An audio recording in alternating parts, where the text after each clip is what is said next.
All right, today we're going to unlock a massive, and I mean massive, hidden advantage in your pickleball game, one that most players completely ignore. We're going to talk about the unsung architect of every shot you hit, the secret weapon you already have, but probably aren't using. So, does this sound familiar? You're out there practicing, you're playing games, you're watching all the videos, but your game just seems to have hit a wall. You're feeling stuck, right? Can't quite break through to that next level, and you're wondering, what are the pros doing that I'm not? Well, what if I told you the answer has nothing to do with what you think it does? That's right. To get your next big breakthrough, we're not going to focus on your grip or your swing or even your paddle. We're going to focus on your other hand. Yep, the one you've probably been letting just hang out and do nothing. See, we're talking about your non-playing hand, and you gotta stop thinking of it as a passive bystander. It's not just along for the ride. It's the active architect of every single shot. It is literally laying the foundation for everything your paddle hand does. Honestly, this is one of the biggest things separating good players from the truly great ones. Most intermediate players just let that arm hang. It's an afterthought. But for the pros, they're using it constantly to build a perfect foundation for balance, for power, and for incredible control. So, okay, how does this actually work? What's the science here? Well, it all comes down to three core biomechanical principles that together create what I like to call the tripod of performance. Let's break down exactly why this other hand is so darn important. First up, balance. It's everything. When you swing your paddle forward, your non-playing arm should be moving in the opposite direction, kind of pulling back. Think about a tightrope walker with one of those long poles. It's the exact same principle. That arm acts as a counterbalance, and together with your feet, it creates this super stable tripod that stops you from over-rotating and keeps you perfectly balanced through every shot. Next up is power. And here's a secret. Real power, elite power, it doesn't come from your arm. It comes from your whole body rotating. And your non-playing hand, it's the on switch. As you prepare for a shot, it helps you coil your torso, like winding up a spring. Then, as you swing, it moves away, helping you uncoil with incredible speed.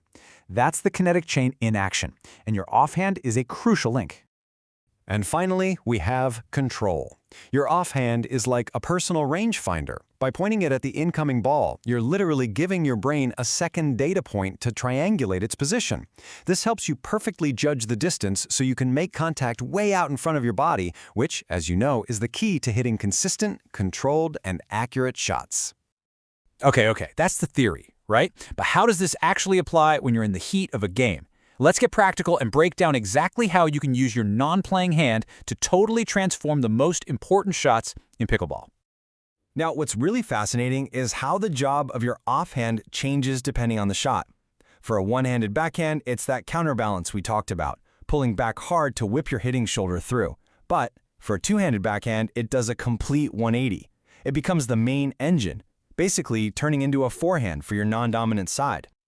And get this, pro player James Ignatovich actually estimates that for a righty's two-handed backhand, a whopping 80% of the power comes from the left arm. Yeah, you heard that right, 80%. So it's not really a backhand at all, is it? It's a left-handed forehand. If you've been struggling with power on that side, this is almost definitely why. The same logic is a game changer for your overhead smash. The sequence is super simple, but incredibly powerful. First, point that non-playing hand up at the ball. It helps you track it. Then, as you start your swing, you're going to forcefully pull that hand down towards your body. That simple pull-down motion is the trigger that engages your core and just rockets your paddle up through the ball. All right, now we need to talk about the single biggest mistake that holds players back. It's a bad habit that actively destroys everything we've just discussed, and it has a name: dead arm syndrome. This is what happens when you just let that arm hang uselessly at your side.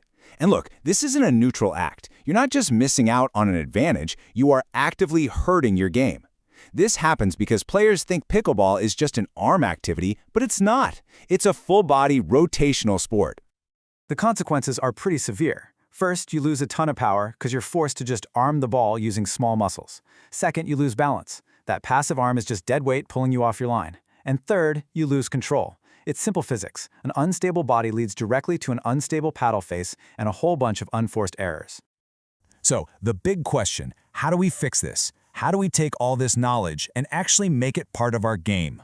Well, the key is to move from theory to some focused, deliberate practice. Let's look at a few drills that are going to make a huge difference. Now, the goal here is not to be thinking, okay, where's my left hand in the middle of a frantic point? No way.